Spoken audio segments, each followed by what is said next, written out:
I've identified three traps that are keeping many smokers stuck in a deadly expensive, inconvenient, and unattractive dependence on nicotine. The first is waiting to feel ready to quit. The feeling of readiness to quit smoking must be earned, like feeling ready to take a test or feeling ready to give a speech. There are things smokers can do to achieve that feeling so that a costly health consequence isn't one of them, and so that they stop procrastinating. What is it? That motivation often follows action, not the other way around. So you got to get started in order to feel motivated. Number two is expecting a quit product or service to work. Just because a product is available to help smokers quit doesn't mean it's responsible for smokers quitting. Quit products often get dismissed as ineffective, and hope and motivation are lost because the entire responsibility for quitting was put on them.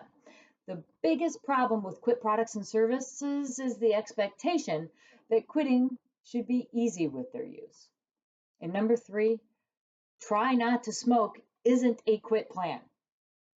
Going up against constant feelings of restriction and deprivation can be exhausting and distracting for smokers.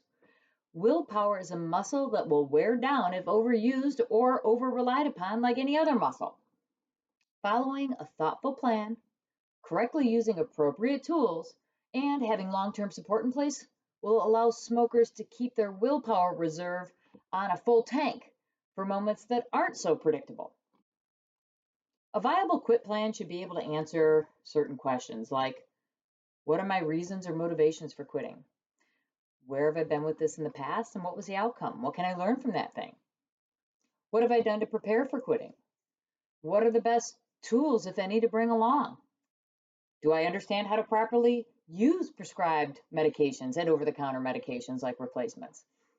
What will I do to manage thoughts or cravings? Who do I have to support me throughout this process?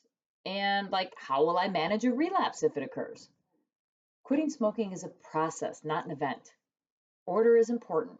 Quitting doesn't come first.